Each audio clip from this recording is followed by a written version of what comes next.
Estamos estudando a doutrina do engano que não tarda a terminar. Você sabe disso, né, pastor? Não tarda a terminar.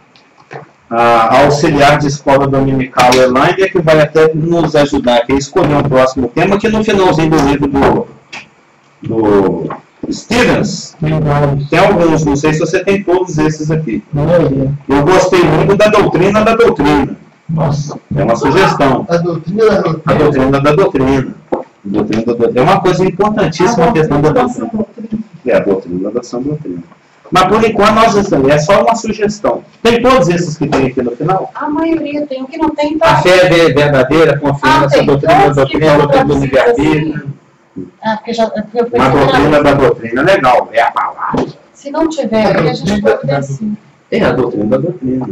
É a doutrina que ensina quais são os princípios que devem governar o aprendizado da doutrina. Né? Preceito sobre preceito, que o pastor Marco fala para a gente milhões de vezes.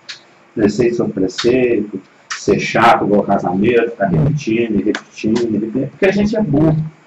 Amanhã nós temos que aprender o que nós acabamos de aprender hoje, porque hoje nós estamos aprendendo de novo o que nós aprendemos ontem, que a gente tem a tendência a esquecer. Né? Somos naturalmente nefelibatas. Mas hoje, então, estamos já indo para as conclusões da doutrina do engano e estamos estudando um remédio. Né? Não precisamos ser enganados. Existe uma solução. Mas antes, porém, contudo, no entanto, já que agora todo o público já está presente, já o quórum aqui já está até demais, porque 2 ou 3 2 ou 3 Cristo já está presente, né, em termos de eclésia local, né? Então, já tem o dobro já. E quando tem demais, Deus fala assim, manda a turma beber água aí, porque os que lamber a água ficam, os que não lamber, vai, né? Lembra lá a turma do Gedeão? Tem gente demais. Vamos começar a encher aqui, o pastor faz aquela pregação igual Jesus fez, de quem quer largar Jesus. Nossa, Deus. Jesus fez uma pregação dessa uma vez, quando ele falou sobre comer o sangue, comer a carne e beber o sangue, até o Pedrão, né, os discípulos chegaram assim, nossa, duro esse discurso, hein? Quem pode suportar? Ele falou assim, quereis vós retirar-vos também? Vou pesar. Né? Ele fez um discurso de quem quer largar Jesus. Né? Tem gente demais aqui. Porque muita gente deixou de andar com ele depois desse discurso. Mas, vamos orar? Muita gente serviu a carapuça. Mano, você falar para o judeu de beber sangue, você pegou muito pesado, né? Mas é necessário às vezes. Às vezes carinho, às vezes açoite. Há tempo para tudo. Vamos orar? Paizinho, em nome de Jesus, somos gratos porque o Senhor é bom, porque o Senhor é fiel, o Senhor é misericordioso, ainda quando o Senhor nos pressiona, nos açoita, nos conduz em situações difíceis, nós não entendemos, nós choramos, esperneamos, mas no fundo, pela fé, nós sabemos que o Senhor está fazendo o que é melhor para cada um de nós. Mas esse momento aqui, penso que seja um momento de alegria, um momento de aprendizado, um momento que o Senhor de nos instruir, de iluminar a Tua Palavra, de nos dar entendimento, sabedoria para conviver com as mais diversas situações em que a gente se confronta, com as decisões que têm que ser tomadas. Por isso somos gratos, por ser um Deus que já nos antecipa as coisas e que nos dá o remédio antes mesmo da doença chegar. Te agradecemos pela Tua fidelidade, pelo Teu ensino e que o que for concordado, conversado, ensinado e aprendido aqui possa ser algo que produza fruto e que saia através das nossas vidas, porque senão é engano e é inútil. E porque se a gente não podemos fazer, é que oramos em nome de Jesus. Isso que eu falei no finalzinho da oração é porque na hora me lembrou lá o Tiago. Lembra? Tornai-vos, pois, praticantes da palavra e não somente ouvintes. Se você é somente ouvinte, você está se enganando a si mesmo. Enganando-vos a vós mesmos. Porque na hora. Mas a gente tem um concorrente. A gente não precisa ser enganado. Existe um remédio O remédio, evidentemente, está aqui. Está aqui na palavra de Deus. Não me cansei, não me canso e jamais me cansarei de falar que a palavra de Deus, ela é poderosa. Um dia nós vamos ter que acordar para isso. Outro dia a Val até postou, eu até curti, né, e comentei. Ela postou o seguinte, que a mulher de salto é poderosa, mas a de joelhos é invencível. É bonita a frase, né? E o dinheiro, ele te dá independência, ele te dá poder. O voto que te coloca lá, te dá poder, te dá muita autonomia. Vede aí o que se faz, né, na política. Faz o que quer. Ter 18 anos te dá autonomia, né? Te dá, né, direito de fazer coisas. 18, né? Nossa, eu entendi nitidamente. Ter 18 anos. Te dá. Não, ter 18 anos. Que eu olhei para ele tem 18 anos. Ah, então em vez de 18, você entendeu só 8. Não, depende do país. Depende do país. Ontem estava vendo uma reportagem em algum noticiário, porque eles estão cogitando essa questão da maioridade, né, dona advogada, doutora, senhora ali, de mexer na questão da maioridade. Então é uma reportagem que mostra os países onde a maioridade é variável, né? Tem países que se pratica. Nos Estados Unidos, cada estado tem a sua própria lei, ela não é federativa, não é, você sabe disso. Tem estado que tem pena de morte, tem estado que não tem estado que pode beber a partir de tal. Por isso que para advogar lá, o exame da ordem é regional. Sim. Se eu quiser trabalhar nos Estados Unidos, eu tenho que fazer o exame. Se eu for para Nova York, eu tenho que fazer o exame lá. Se eu quiser ir para... Eu até gosto de assistir, eu tenho assistido e estou gostando muito do Better Call Saul. Lá tem crimes que, se o cara transita de um estado para o outro, a coisa fica mais complicada ainda.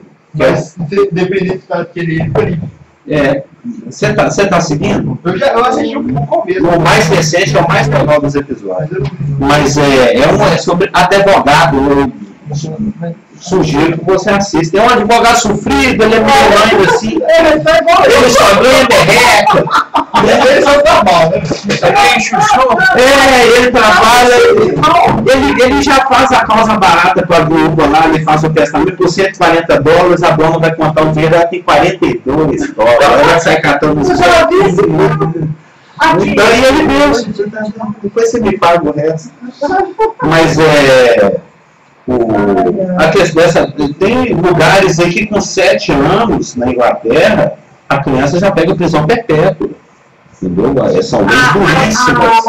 Inclusive, tem uma variável com relação ao que aquela idade vai... Tem com a partir de 7, por exemplo, 7 anos ele responde pelo crime, mas não pode dirigir. Só com tantos anos que pode... ainda tem essa variação. Mas tem países onde a pessoa com 7, 9, 10 anos já pega prisão perpétua. Mostrou o caso de pessoas que foi em cana com 7 anos, já tem 18 que está na cadeia e vai ficar o resto da vida. Um ruivo lá que matou o coleguinha e tal. Eu acho certo. Eu até, quando eu estava assistindo essa reportagem, a Lobota falou assim, que dureza. Eu falei, dureza nada. Essa lei está até muito flexível de condenar a criança de 7 anos para prisão perpétua. Se você for olhar na lei do Velho Testamento, uma criança que desobedecesse ao pai era apedrejada em público. Ela pegava pena de morte. Então essa lei está até branda. Está até branda. Né? Só dá prisão perpétua, o negócio é levar para a praça e apedrejar. Já que, se você for olhar assim, no rigor mais rigoroso da lei. Né? Mas não é essa a questão. Tem inúmeras coisas que nos dão muita independência e que resolvem o nosso problema. O dinheiro, o poder, a maioridade, etc, etc, etc. Mas tem algo que é muito mais poderoso e que nós não damos o devido valor, que chama a palavra. Isso aqui é o cheque em branco de Deus, é o compromisso de Deus. Isso aqui resolve problemas físicos, problemas espirituais, problemas de relacionamento, problemas conjugais, problemas trabalhistas, problemas na igreja, problemas sociais, problemas com o mundo espiritual. Resolve qualquer tipo de problema. A palavra de Deus é uma bomba. Eu vi o fator, estou repetindo isso tudo lá no nosso estudo de sexta-feira, já tem 3 estudos. E nós estamos tentando ensinar para aquele casal que vai acabar caindo aqui, né? Porque o negócio primeiro é deixar ele comendo milhinho até ele cair debaixo da arapuca, né? Porque se você não jogar a palavra de Deus no coração das pessoas, nada acontece. Ela vai ficar boazinha, ela vai ficar muito religiosa. Eu até li hoje no Melhor para Ele, que a religião nada mais é, né, a espiritualidade, a religiosidade, nada mais é do que uma forma de convívio social mais elevada. Você está num nível mais alto assim. Eu sou o cara que se relaciona com Deus, vocês não. Mas a questão é aquilo que a palavra produz. Social mais elevada. É aquilo que nós estamos tentando passar para o Igor e para a Érica. É que a palavra de Deus não volta vazia. Eu até repeti para eles algo que já foi falado aqui na escola dominical. Isso aqui é uma bomba, isso aqui é uma dinamite. Isso aqui é aquele tiro assim que tem até uma pelota na ponta. Já viu como é que é assim? Tem aquele pelotão que explode o prédio inteiro. Um rocket. Um rocket, um foguete. Eu tava vendo um filme aí outro dia aí que o cara explodiu o avião inteiro, assim, era um desse grandão que ele joga de cima da torre de comando do aeroporto, e o trem na hora que ele tá no caminho da parte em 4 pedaços, assim. Um vai no bico do avião, o outro na porta do avião, um no meio do avião, o outro no rabo do avião, para não sobrar nada mesmo. E o diretor gosta tanto do mocinho que ele escapa assim mesmo, né? Sério. O mocinho tava dentro do avião. Isso me dá até raiva de ver um filme desse. O cara tem tudo pra morrer e não morre. O outro toma um tiro na perna e morre. E nem levanta mais, né? O bandido. Meio tiro ele já morre. Passa de raspão, já morreu pra não levantar mais. Mas o bandido, o mocinho toma tiro da perna, ele arrasta e sobrevive. É uma barata, né? Barata sobrevive até sem cabeça, você sabe isso, né? Mas a palavra de Deus, ela é o que explode as coisas. Se nós formos lá para a Praça 7 e ficar balangando a cabeça igual a vaquinha de presépio na hora que a gente conversa com as pessoas, depois na mímica, ou se eu, ou o pastor Geraldo, ou Cliff, ou quem quer que seja, ficar lá fazendo um discurso inteligente, ainda que seja explicando a Bíblia, não funciona.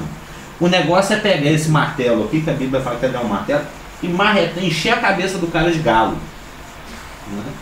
É jogar Bíblia, ensino, escritura na orelha. A fé vem pelo ouvir e ouvir a palavra de Deus. A única obrigação que o nascido de novo tem é jogar semente para todo lado. Não é jogar opinião, não é jogar o que eu acho, não é jogar a confissão de fé dos presbiterianos ou dos batistas ou de quem quer que seja. Nossa obrigação é jogar a palavra. E a palavra que vai ser jogada é aquela que o Espírito Santo vai te soprar para você falar naquela situação específica. Com a sua mãe, com o seu filho, com o seu vizinho, com o seu patrão, com o seu colega, com o cara que está do seu lado, com o cara que você trombou na rua com ele, com o cara que você quase atropelou, do lado do nosso antigo pastor. Quase atropelou o cara, quase saíram no braço. Aí o Espírito Santo, o que você está fazendo aí? Você vai bater no cara? Você quase mata ele, depois não vai bater no cara? Lembra dessa? E depois essa pessoa converteu e virou até pastor também. Aí o Espírito Santo puxou ali, o atropelador, e ele falou, mas você sabe que Jesus te ama? Ele jogou o petardo, né? Jogou a granada no cara, o cara explodiu. A contragosto, porque ele é muito nervoso no trânsito. Não, o trânsito é aquele desenho da Disney, né? O Pateta chega tudo. Já viu esse? Na hora que ele entra no carro, ele vira um monstro. Esse é um clássico do Disney, já deve ter visto. Sobre direção. Nossa. É um desenho do Walt Disney, muito famoso. Ele senta no volante, assim, o dele. Vira outra. Isso não te acontece, não? Quando você está no volante, sua paciência diminui, o Espírito Santo vai embora. Até hoje não. Continua assim, É viu? uma pessoa muito espiritual. Poxa vida, isso. A parte mais legal daquele Tira o meu desenho boné. é que ele não tava indo pra lugar nenhum. Não sei se vocês perceberam. Depois mostra a câmera de cima assim, o carro dele vai numa avenida, volta na contramão, vai na avenida e volta na contramão. Ele não tava chegando a lugar Depois nenhum. mostra ele no engarrafamento, também, em cima do Antônio de Ponte, não é? Nesse desenho. É, ele não tava indo pra lugar nenhum. Não, mas esse desenho mostra uma crítica como as pessoas mudam ao volante. Entendeu? Ele Mas fica até barbado e a gravata para um lado, não é? é a doutrina da doutrina, por isso que eu estou advogando aqui a favor da doutrina, porque isso aqui é o poder de Deus. O Evangelho é o poder de Deus. Tolos seremos e somos ao tentar resolver as coisas de outra forma que não seja usando a palavra de Deus. A gente tem a melhor ferramenta, uma ferramenta que ninguém tem, é só usar. Inclusive na questão do engano. A gente vive em engano porque quer. Porque nós já aprendemos em 2 Coríntios 10:5 que nós temos armas para militar, né? E elas não são armas pífias. 2 Coríntios 10:5 fala que elas são poderosas, que elas destroem, que elas anulam, que elas derrubam os muros das fortalezas. Não foi isso que a gente aprendeu? Que as armas da nossa milícia não são carnais, e sim poderosas.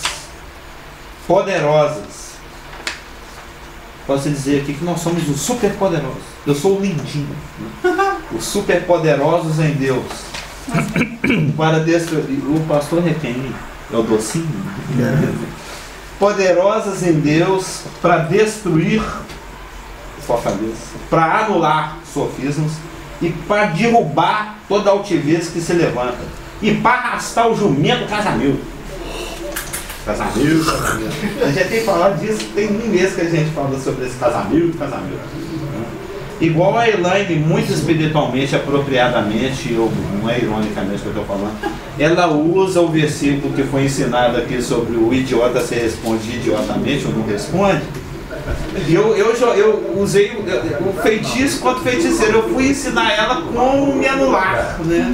Como anular o Carlos Carnal que tenta encher a paciência dela. Aí ela usa o ensino que foi ministrado aqui pelo outro casamento que vale a pena, né? O idiota eu não respondo idiotamente. Aí eu faço as minhas palhaçadas, ela já agora, em vez de me. Não, e sabe que eu estava refletindo sobre isso? Em vez de ficar nervosa, que era o meu objetivo e como ela ficava, agora ela me dá uma pedrada doutrinal na cabeça. Então... Não, eu estava pensando isso ontem, sobre Você está até me desestimulando a ser carnal. o típico paradoxo do versículo, porque primeiro ele fala não responda e depois responda, mas nos dois aspectos do versículo é realmente para você não dar a chance para aquela pessoa, eu ia falar pessoa idiota, mas não é o seu caso, não. Aquela pessoa que está sendo, é tolo que fala o versículo, né? Mas o sentido no hebraico é de sem noção mesmo, sem noção. É exatamente porque, ou se você responde como ele, você não está dando é tipo, é o jogar. Se você responde orientando, você está jogando pérola aos poucos. Foi falar desse texto, né? Então, se você não vai, não responda segundo os autores para que ele não se torne sábio. Ou seja, não, meu amigo, não, isso aqui não quer dizer isso, quer dizer aquilo. Então, você está respondendo conforme isso disse, a tolice, para orientá-la. E você acaba fazendo uma pessoa que não tem capacidade, jogando pérolas, e ele não vai entender. E no outro sentido, quando a pessoa também insiste em ser tolo e idiota, você responde de acordo com aquela idiotice para você acabar de fazer ele cair naquele buraco mesmo, já que ele está insistindo naquilo. Daquele quer, né? Tá naquele... Então toma, né? Então toma. Você tá... igual então toma aquele dia aqui. É para tomar, pode tomar o bolo. Não, eu estou citando lá o Salmo. Não, eu sei, mas quando o salmista está citando a situação da galera lá do deserto. Quer comer carne, então comer carne até sair pelo olho, quase que literalmente, né? Comeu até morrer mesmo.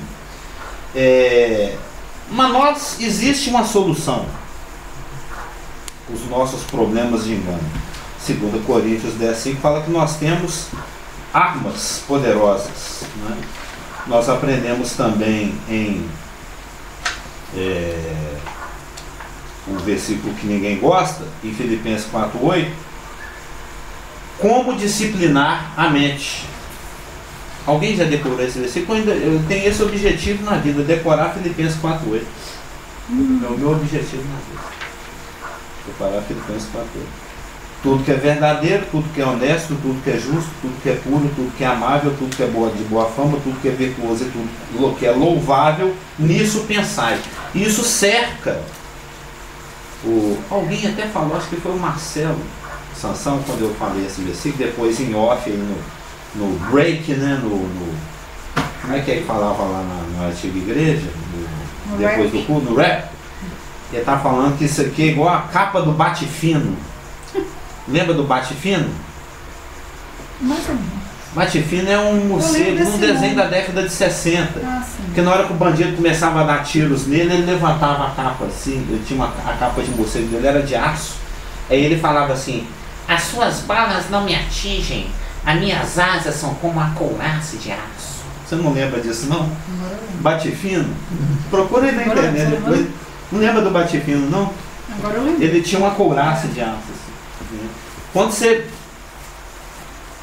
Casamento, Elaine, pastor geral, Isaac, Rafael, a gente consegue ter a disciplina de levar o nosso pensamento. Senta aí no pé de Jesus e obedece ele. A gente consegue ter essa disciplina de levar o nosso pensamento cativo a Cristo. Ele vai produzir isso aqui. Jesus nunca vai lançar um pensamento na sua mente que não seja verdadeiro, honesto, justo, puro, amável, de boa fama, virtuoso, louvável. Ele nunca vai lançar um pensamento de má fama, desonesto, injusto, impuro, de má fama, mentiroso, não virtuoso e reprovável. Você concorda, Orlando? Eu não sou mentiroso, não sou reprovável. Eu estava aqui citando, acho que você quem comentou comigo, não foi o Marcelo? Esse versículo aqui, ele é como que: suas balas não me atingem, minhas asas são como uma couraça de aço. É claro que eu lembro. Bate-Fino e Karatê. Você lembra da... Não era Bate-Fino e Karatê? E era um cachorro patolão, você lhe dava o Karatê. Eu lembro. Bate-Fino e Karatê. Depois você procura isso. O desenho da década de 60, como diz ele, é mó barato. Mas se você leva Marcelo, o Marcelo... Eu comprei, já comprei, o negócio vai fazer um maior sucesso no Billboard. Depois você me A máscara bem... a máscara. Comprei a máscara, comprei um tridente. Ai, meu Deus do Comprei céu. luva preta. Só carnaval já passou, senhor. Luva preta, luva branca. A capa já tá lá. Não, nós vamos introduzir. Depois nós vamos conversar a respeito. Olha pra ela, o negócio é um demônio mesmo, assim. Isso é de silicone. É uma máscara de silicone, né? Daqui a pouco a gente tem que montar um camarim lá na É um camarim. Faltava mesmo, era uma Mas esse é pra aquela mímica. Pena que não pode usar a bomba, né? Pena isso. Mas esse é pra qual mímica? Da caixa? Outros assuntos. Ué, eu já fiquei até assustada. Tem também, Tridente. né? Mas são coisas que nos protegem, que formam a capa do Bate-Fino ao redor da nossa mente. Aí, os seus dardos não me atingem. Os pensamentos de Jesus são como uma couraça de aço. E que ele fala com uma voz fininha assim, não é? Suas balas não me atingem. É meio fanho o herói. Um outro remédio nós encontramos também em Colossenses 3:2, que está sincronizado com Filipenses 4:8. Se Filipenses 4:8 fala para a gente pensar no que é verdadeiro, no que é honesto, no que é justo, no que é puro, no que é amável, no que é de boa fama, no que é virtuoso e no que é louvável, é porque nós estamos pensando nas coisas lá de riba, como diz na terra dele, lá de riba. Não é assim que fala? Lá de riba. Colossenses 3:2. Respondo de acordo. Pensai nas coisas que são de cima. Pensai nas coisas que são de cima e não nas que são da terra. Por que essa questão do pensamento é uma coisa tão importante? Eu estava até conversando isso com o Dom Rafael hoje, mais cedo, que é fruto de uma meditação mais anterior. Eu lembrei de um ainda. versículo. Pode citar. Não é só porque você falou porque o pensamento é tão importante. Eu lembrei daquela passagem que fala que só de pensar já peca, dependendo do que está pensando, entendeu? Lá no Sermão do Monte, né? O Senhor Jesus, né? Bom dia. Isso aí é uma acentuação, dentro daquilo que a gente já estudou lá da... Lembra do que a gente estudou no milênio? Sobre a obediência, sobre a excelência espiritual? O nível de exigência é maior porque a disponibilidade de poder do Espírito é maior. Porque o Espírito do Senhor, o conhecimento do Senhor vai encher a terra como as águas cobrem o mar. Lembra do nosso estudo? Então lá no milênio essa exigência vai ser maior. Mas 1 Timóteo 4:1, 1 Timóteo 4:1 fala o seguinte. Todo mundo já vai em 1 Timóteo. Ora, o Espírito passa lumicolor que nos últimos tempos, você viu aí no seu versículo? O Espírito passa lumicolor no fato que ele grifa, ele afirma expressamente, ele enfatiza que nos últimos tempos alguns apostatarão da fé, vão abandonar a fé, vão se afastar da fé, por obedecerem a espíritos enganadores e a ensinos de demônios. Vão se afastar da fé por obedecer a espíritos enganadores e a ensinos de demônios. Nossa, esse versículo o que me surpreende é o alguns, né? Eu até conversei isso com o Rafa outro dia, a questão do alguns. É um ponto de vista otimista, né? Por obedecerem a espíritos enganadores. Bom dia. A palavra enganadores, a espíritos enganadores, é planóis. Tudo termina com o IS no grego, está no plural, né? Espíritos enganadores. Isso já foi falado aqui sobre a palavra planói.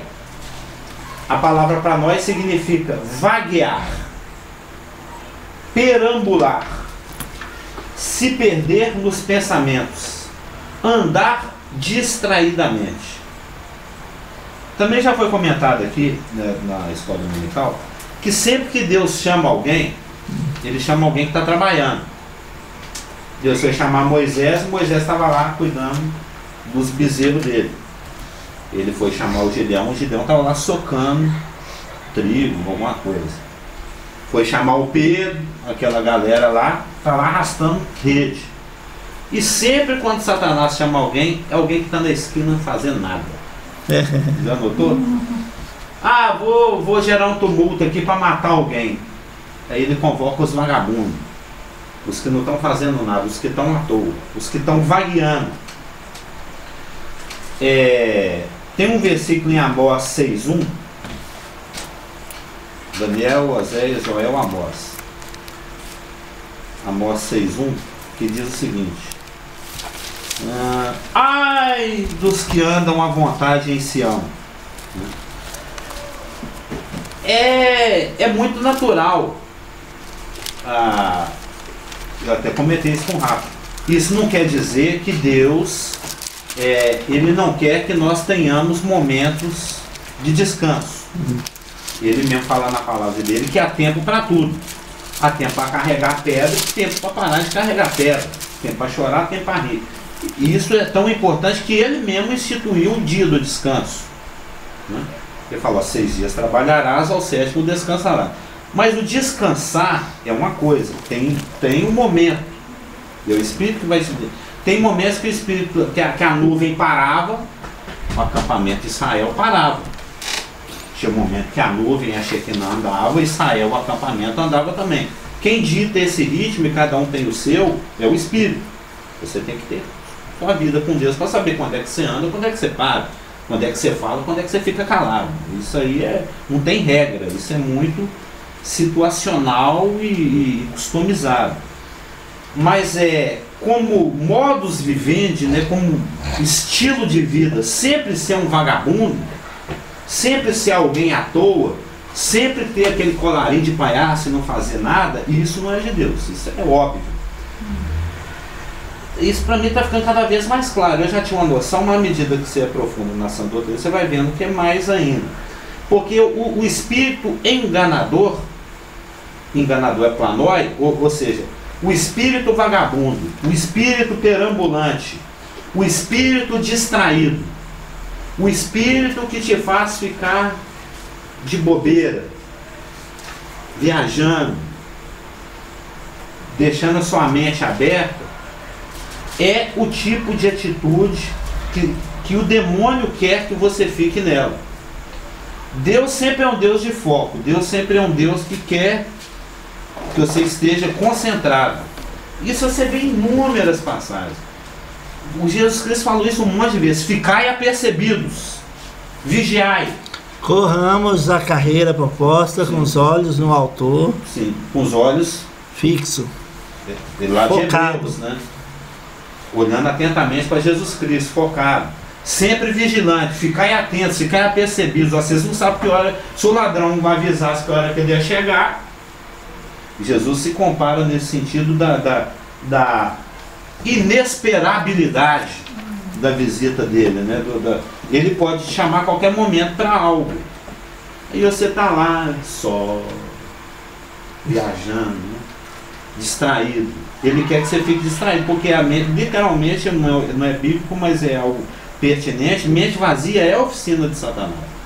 Quando você está de bobeira, lá no livro de Jó, quando Deus perguntou para Satanás: e aí, Satanás, beleza?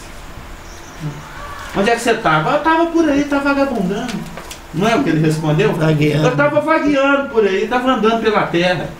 É uma atitude típica de quem está sendo conduzido nos seus pensamentos pelos demônios, pelo engano.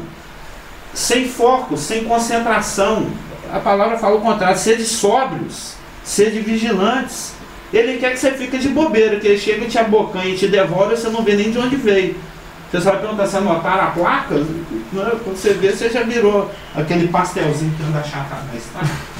Igual o coiote lá do desenho, já viu? Quando você assusta, o caminhão escrito Acme já passou em cima de você, você nem viu o que foi. Então o espírito de demônio, as pessoas que se afastam da fé, né, alguns apostataram da fé, exatamente por obedecer esse tipo de ensino, esse tipo de forma de conduzir a sua própria mente. Satanás quer que você fique de bobeira. Descansa, relaxa. Gastar sua cabeça com isso para quê? Já a gente tem aprendido aqui que o remédio é o contrário.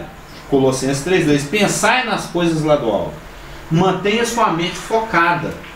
Enquanto o Senhor não falar descansa, você tem que estar atento.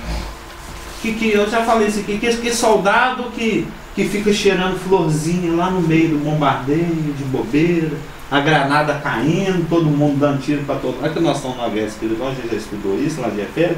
E o soldado lá, deitado no gramado, fumando maconha, cheirando flor, e vendo tudo azul, e o bicho pegando.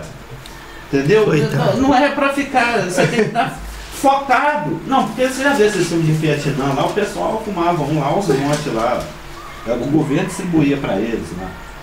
Já viu os filmes de Vietnã, daquelas guerras lá da década de 60, as guerras do Kennedy lá? Então, Deus quer você focado, pensando nas coisas que são lá de cima. E que coisas que são essas? Filipenses 4:8. O que é verdadeiro, o que é honesto, o que é justo, o que é puro, o que é amável, o que é de boa fama, o que é virtuoso e o que é louvável. Observa que até agora todos os versículos que nós olhamos, o 2 Coríntios 10:5, o Filipenses 4:8, esse agora de Colossenses 3:2, o remédio sempre é aplicado na mente. Lembra lá que as armas da nossa milícia não são carnais, mas para destruir fortaleza. E tudo que nós vimos, a fortaleza, né, o Bokuroma, os sofismas, que é logizomai, que são raciocínios especulativos, o baluarte, né, a barricada, que foi o coma, que é a fortaleza, é aquilo levanta contra o conhecimento de Deus, são tudo coisas produzidas pela mente. Raciocínio é produzido pela mente. Uma autoestima fora do espírito muito elevada a respeito de si mesmo é algo produzido pela mente. É algo estimulado pelo cosmos que ele manipula. O Filipenses 4:8 te levando a pensar coisas verdadeiras, honestas, justas, puras, amáveis, de boa forma, virtuosas, louváveis. São coisas que são produzidas pela mente. Quando você pensa no que é mentira, no que é desonesto, no que é injusto, no que é impuro, no que é desamável, no que é de má fama, que não tem virtude e é reprovável, é algo que brotou da mente. É na mente que a coisa começa. É depois que você tem uma ideia que você resolve pôr em prática. Já sei o que eu vou fazer. Aí você põe em prática aquilo ali. Algo não acontece, o pé vai sozinho, nem mandei isso aí, você já está indo. Ele não é independente. Apesar que existe a mão alien, já viu sobre isso, né? Nos documentários da Discovery. Tem esses distúrbios, né? A mão fica independente do corpo. Chama mão alien. Tem uma pergunta que eu quero fazer, que não sei se você pergunta ou se é colocação, mas que seja. Normalmente você começa dessa forma. Eu não sei se é um comentário ou uma pergunta. Eu não sei se é um comentário ou se é uma pergunta. Porque, de fato, tem uma situação aí que eu acho interessante, eu tenho notado. Bom, como eu não tenho ninguém para dar exemplo, eu vou dar o meu mesmo. Como é que é? Porque eu não posso apontar o dedo para um, sendo que tem 5 para mim, né? No mínimo de todo também, boa, 4. Não tinha pensado. Eu diria 3. Então tá de lado. Porque tem hora que eu peco. Isso é engraçado, essa questão de você pensar em Deus, louvar a Deus. Essas questões todas que foram colocadas, e que são várias, em partes, várias na Bíblia, você encontra isso se quiser fazer um conjunto disso para ter uma armadura mais eficiente. Mas é interessante que na hora do pecado eu penso também em Deus. Chega-se ao ponto, isso seria uma coisa normal, porque a nós evangélicos, eu vou colocar nós, porque eu acho que muita gente passa por isso. Ele anda com Deus, ele pensa em Deus dessa forma o tempo todo, e na hora do pecado, o pecado já não é aquela coisa que acontece, que ele vai e faz, e não tem entendimento, porque ele já tem entendimento e o olho já está aberto no que se refere a pecado. Aquilo é pecado. Mas na hora que você vai cometer o pecado, você comete pensando em Deus. Então você comete o pecado estranha, e pensa em Deus ao mesmo tempo. Não é o meu jeito de pecar, não é assim, não acho. Eu acho diferente esse jeito de pecar. Não, ele está falando que você ficar com a Ricarda pensando na esposa? É isso que eu estou entendendo. Seria mais ou menos isso. Pelo que eu estou entendendo, assim, é tipo assim, pecar, sabendo que está pecando, sabendo que está desagradando a Deus. Não, mas isso isso é evidente, mas pensando em Deus. Você está pensando em Deus, você está em comunhão, pensando que está em comunhão, você está conversando com Deus, está louvando, mas na hora que o pecado acontece, você comete o pecado, você tem total entendimento de que aquilo que você está fazendo é um pecado. Mas é tipo aquela coisa, não, já comecei a pecar, então se eu não conseguir acabar, eu já estou pecando, porque eu já pensei, eu já dei o primeiro passo do pecado. Então agora não vai importar se vai ser no princípio, meio ou fim, porque o princípio já te levou para o buraco, e você acaba cometendo o pecado. Porque você pensa assim, mas eu já cometi. Eu já dei o primeiro passo, já cometi, já estou dentro do pecado em si, e agora deixar para chegar ao final para depois, e aí você começa a embolar, você começa a pensar em Deus, você sabe que é pecado, você pensa, parece que você está linkado com Deus, ao mesmo tempo que você também está praticando o pecado. A questão é a seguinte, o que Jesus disse, no momento que você pensa, já pecou. Então, quando você executa, você já está fazendo aquilo que já fez. No momento que você pensa, você pecou, já o Espírito Santo já começa a trabalhar para te constrangir. Então, de uma maneira ou outra, o Espírito Santo está te constrangindo, porque ele se entristece, de acordo com Efésios 4:30. Ele se entristece quando nós erramos. Então, quando nós pensamos, antes de executar, colocar na prática o nosso pecado, nós já pecamos. E o Espírito Santo já começa a fazer o seu trabalho. Então, de restauração. De por isso tem essa. Quanto antes você se livrar do negócio, quanto antes. Esse é o espírito das escrituras. Exatamente. Para não voltar a estragar essa pregação de hoje. O jeito que ele falou assim é o seguinte, já que está pegando fogo na mesa, eu vou deixar queimar a televisão também. E aí o prejuízo vai ser maior. Porque quando a gente é convencido, o Espírito Santo já está nos incomodando, a gente não pode pensar assim, já estou pecando, já acabou, já vou ter aquela... Não, porque a misericórdia de Deus é que nos leva ao constrangimento pelo Espírito para arrepender. Então, quando a gente dá meia volta naquele pecado, ainda que a gente tenha iniciado em nossa mente, Deus é misericordioso de ver que houve um arrependimento. A gente não pode pensar assim, já pequei, agora eu vou até o fim. A palavra arrependimento significa mudança de mente. Já saquei a arma, então já estou vendo aquela pessoa, mas então eu vou atirar. Não, eu vou me arrepender. Não, mas aí no caso é como se o tiro já tivesse, eu imagino como se o tiro já tivesse saído, não tem como retornar o tiro. Mas você apertou o gatilho e já saiu do quebra. Não, mas aí você pode, mas aí o que eu estou querendo dizer assim, que não importa até que ponto chegou. O importante é que quando você tem consciência que você está pecando, você nunca pode pensar assim, já pequei nisso. Você tem que pensar assim, não, posso me arrepender sim, porque Deus tem misericórdia e graça, eu vou pegar essa pessoa e socorrer e levar para o hospital. Entendeu? Mesmo que eu já tenha dado tiro. Mesmo até pecado. Mas é louvável o comentário do Marcelo, pelo fato, eu acho que muitos do nosso meio tem essa dúvida. Já pode continuar, entendeu? Porque já caiu. Então, não é assim. Deus tem sempre. O primeiro dia já está mudando o segundo, terceiro, quarto, quinto, sexto. Não. O primeiro já foi. Já saiu. Ele não vai dar o segundo. Eu vou te matar. Eu tirei, já tá. A bala tá indo, agora que desenho. Aqui vai em câmera lenta no seu direção. Não tem como. Aí você arrepende, você vai, socorre ele, pode pegar ele. Que quando você se arrepende e busca o Senhor, Ele vai ter misericórdia para você. Não pensa ao contrário, eu já pequei, já era.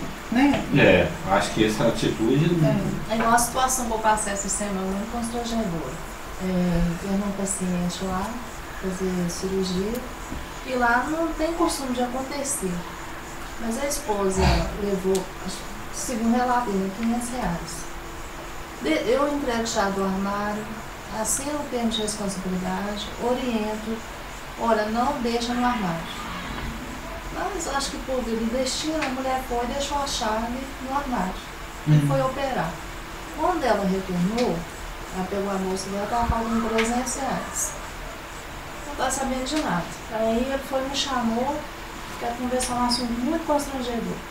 O coração disparou. Aí... Esqueceu a chave, né? Calmamente ele começou, Marta, eu vim operar, feliz, estou muito triste. Falando, o que aconteceu? Sumiu o dinheiro da minha esposa e eu preciso deste dinheiro. Falei, o dinheiro é seu. Aí eu senti, mas como que esse dinheiro sumiu? Aí ele foi, tirou cartão de crédito, é débito, cartão de crédito, mas limite ilimitado. iPhone, os R$200 jogou lá em cima da cama. Falei, você olhou tudo? Olhei. Aí eu falei assim, olha Marta, só vou te falar uma coisa. Eu sou pastor, eu administro mais, acho que de 20 igrejas, eu sou uma pessoa honesta, eu estou falando a verdade, eu não estou mentindo. Falei, olha, mas é minha palavra contra a sua, eu também estou surpresa quanto você. Aí conversamos, eu vou chamar a polícia hoje. Falei, o dever dele é chamar a polícia para o ZBO. Falei, deixa eu chamar a administração. Lá chamei a administração, veio, conversou com ele, e lá arrasado. Mas me deu um desespero tão Você estava grande. sob suspeita no caso? Não tinha. O problema é que eu não tinha. Porque isso não acontece lá, por incrível que pareça. Não é hábito de acontecer. Mas eu fiquei arrasado, gente, o cara perder R$300, brincadeira. E aí veio o outro erro, o que o outro estava cobrando, né? Eu falei assim, não, deixa eu chamar, porque aí eu já vou me sair fora. Chamei a administração, veio, conversou com ele explicou, falou assim, olha, se eu estiver falando mentira, você pode ter certeza que eu vou vir te pedir perdão. Porque eu não vou levar essa culpa, porque Deus vai me constrangir. Eu vou pedir perdão para vocês. E eu fiquei, nossa, arrasada, falei assim, saí e continuei fazendo o serviço, incomodada. Aí passou mais ou menos 3 horas, ele não chamou a polícia, pelo menos eu não vi, né, porque a polícia tinha que ir lá. Não foi. Olha, Marta, eu estou indo embora porque eu não vou esperar o médico voltar.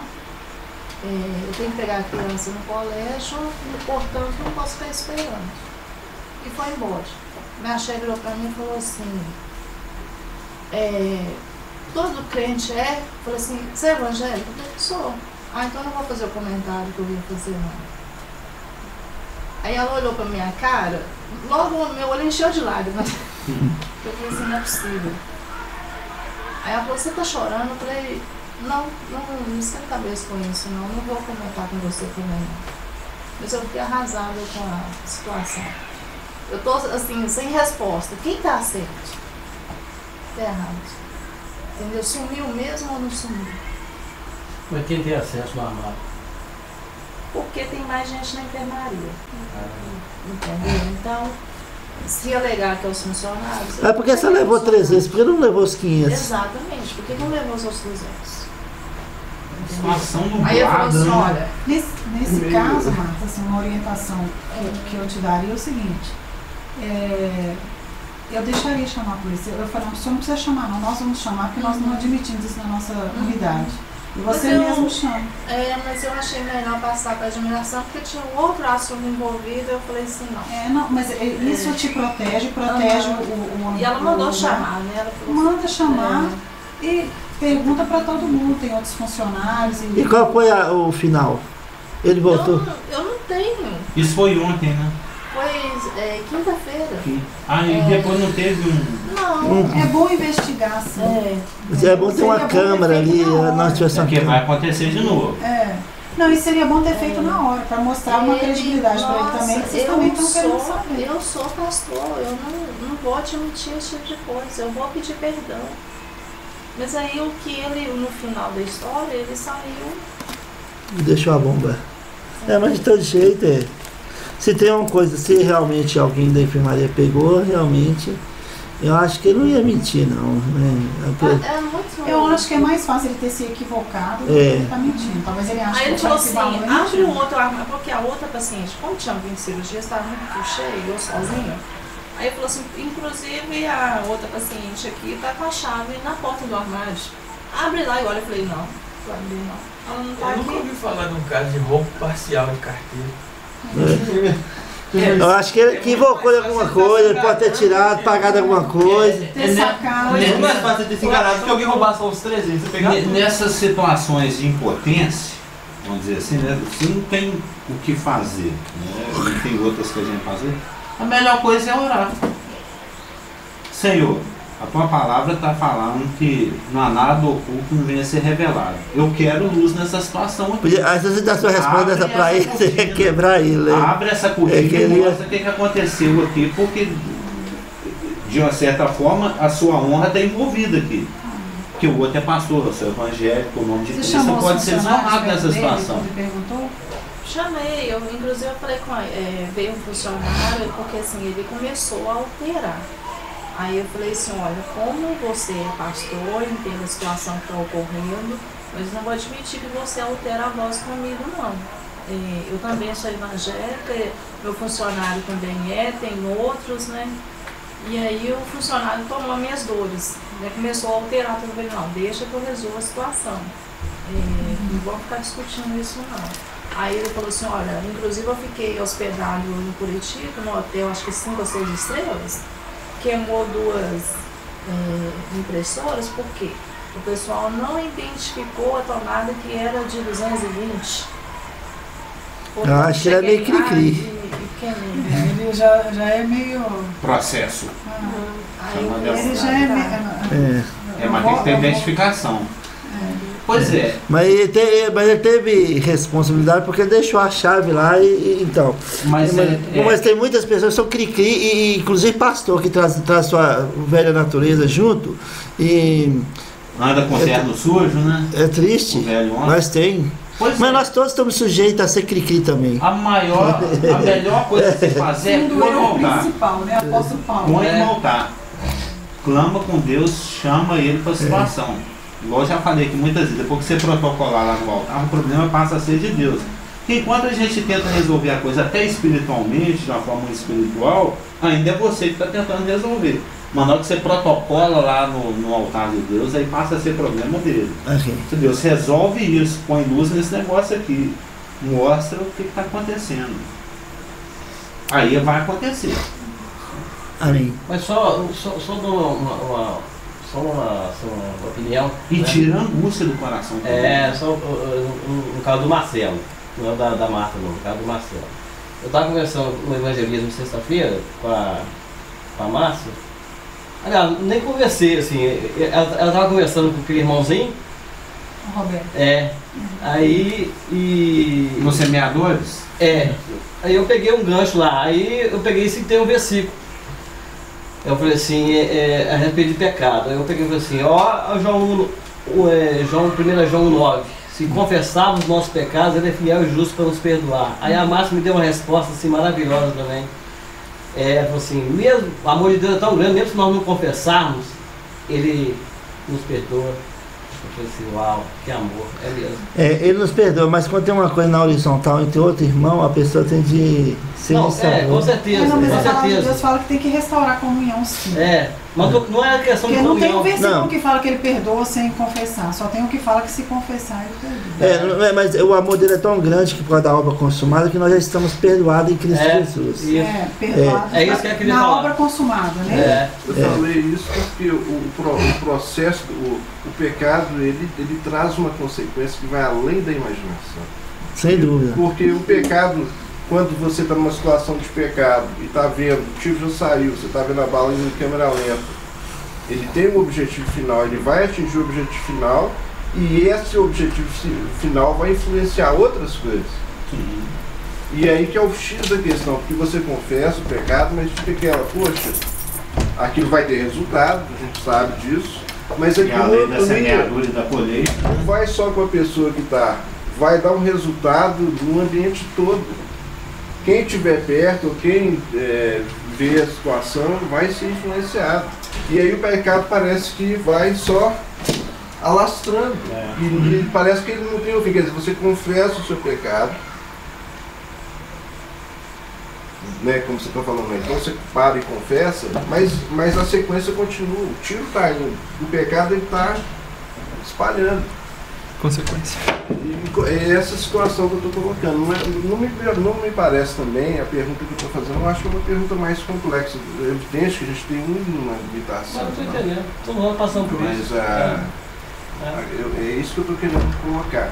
Para ver se em algum ponto a gente, dentro do que você está falando aí, que foi falado aí, né? Mas se você pegar o conjunto da escritura, o que é até muito óbvio, é minimizar ao máximo o pecado, a sua postura e a sua atuação dentro do pecado, por causa da questão do lá de Gálatas, que é uma lei super universal, a questão da semeadura e da colheita. Se você semeia na corrupção, você vai colher um fruto negativo. E por que eu vou insistir em dar manutenção para a corrupção? Você tem que despotencializar isso ao máximo, principalmente a partir do momento que você já está consciente. Se você já tem a luz, você tem que ter uma resposta à luz. Por isso a importância do arrependimento, da virada de direção e independente até onde você caminhou. A palavra metanoia, mudança de mente, a palavra metanoia significa mudança de mente. No livreto aqui do Steven, ele cita até pessoas, alguns exemplos da Bíblia, de pessoas que eles tiveram, porque foi falado aqui sobre confissão, mas existe confissão e confissão. Existe uma confissão que é fruto de um coração que está realmente a fim de mudar, e existe uma confissão que é de lábio, que é de boca. Que de Judas, né? É de Judas. Pequei, está aí no sangue inocente, joga moedinha lá no chão e não tem um fruto positivo. O faraó, pequei, roga lá por mim. Mas no dia seguinte, segura a galera do mesmo jeito lá na escravidão. No caso do Judas, especificamente, ele citou. Ele teve um arrependimento, sim, mas o arrependimento dele, o processo, ele acabou morrendo enforcado, ele se enforcou. Porque na hora que ele beijou, ele sentiu o baque. Ele falou, o que eu fui fazer? Quer dizer, é o tiro indo na direção, já tinha saído do campo. Aí deve ter pensado, talvez, eu não vou confessar, mas já matou. Chega Vamos colocar então Judas aí no meio da fogueira para tentar entender essa questão. Pois é, tem que ter uma mudança de mente, porque o nosso assunto aqui é a mente. Você tem que desistir das coisas de baixo e pular para as coisas de cima. Eu acho Tem que ter uma metanoia. Acho que eu entendi o que o Marcelo está querendo falar. Também entendi. Que o perdão, ele pedir perdão não vai tirar o ato dele de pecado. O pecado dele vai ser perdoado, mas ele não vai voltar no tempo e não pecar. Ele vai ter as consequências. Vai ter as consequências. Mas deixar de pecar não vão deixar nunca. Enquanto nós estivermos aqui, nós vamos estar pecando direto, pisando na bola direto. A diferença de Judas para nós é que Judas não tinha o Espírito Santo. Ele não era selado pelo Espírito Santo. Eu estou tentando colocar nós somos selados pelo Espírito Santo. É como se você falasse, pô, o tiro já saiu, eu vou entrar lá na frente de Jesus, então eu vou. Mas aí é um emelado. Não, mas era só a posição de arrependimento dele, eu queria fazer a diferença. A consequência não ia impedir Jesus de ser crucificado, entendeu? A consequência vai embora. Mas é o que o pastor Geraldo sempre prega, a questão não é o que ficou para trás, a questão é o daqui para frente. É o daqui para frente.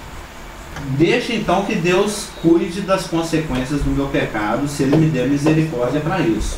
Mas o que tem que existir é uma mudança de mente, uma disposição de não entrar nessa mais. Porque isso não aconteceu com Saul, isso não aconteceu com Balaão, isso não aconteceu com Judas, isso não aconteceu com Faraó. Eles se arrependeram, mas continuaram na vibe errada. Aí essa mudança agir. só acontece a partir do reconhecimento da pessoa. Não, eu errei, eu pequei, vou mudar de direção. Essa confissão, né? Sim, é uma confissão fruto de uma determinação de mudança de postura. E que é gerada pela palavra de Deus e orientada pelo Espírito Santo. Sim. Mas eu creio que Deus tem Ele tem uma provisão até mesmo para as consequências do nosso pecado. Claro, Davi Ele que o diga. Ser misericordioso. Davi que o diga. É igual aquela vez que você falou que não tem paciência para pegar ônibus. Não foi isso. O pecado seu é o mesmo. Você confessa ele 1000 vezes, mas você sabe quando aconteceu, você vai pegar. E você, pequei. Mais leve. Mas quando eu erro aqui pela milésima vez, eu já erro com um nível de aprendizado espiritual diferente do quando eu errei pela primeira ou pela 10ª vez. Alguma coisa eu já aprendi ao errar pela milésima vez. Porque Jesus falou, não, seu irmão pode errar com você até 70 vezes 7, que você ainda tem a obrigação de perdoá-lo. Então, quando Deus me vê errando pela 70 vezes 107ª vez, no mesmo assunto, se ele me instruiu Pedro a perdoar, é evidente que ele também perdoa, porque ele é rico em perdoar. Mas eu já não estou errando no mesmo nível de burrice que eu errava antes. Eu já subi mais um pouquinho. E também a importância da confissão, independente da consequência. Exato. E também a estratégia de Satanás é ficar sempre mais sutil, né? E vai chegar um ponto, depois de errar tantas vezes, em que o Espírito Santo vai me trazer uma convicção de que eu falei assim, eu vou dar um jeito para fazer isso, porque ele já está ficando chato. É muito chato. Já está ficando chato eu pedir perdão de novo por isso. Não, tem pecado, eu vou ler um testemunho que eu já consegui mas isso acontece. De tanto pedir perdão. Por fim eu fiquei avexado. Ficou constrangido, né? Perdão por isso. Ficou constrangido com vergonha. Já estou com vergonha. Essa resposta que eu já estou com vergonha de praticar 1 João 9 com esse pecado.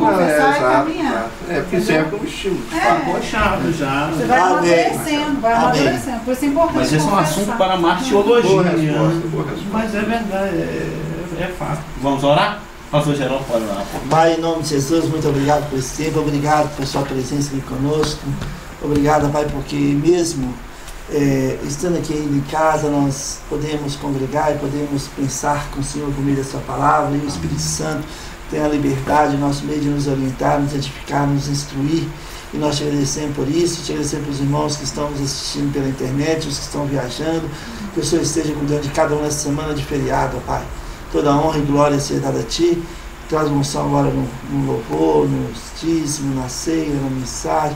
Fala conosco nessa manhã, Pai, por favor. Em nome de Jesus nós oramos. Amém. Amém. Você está aí, né?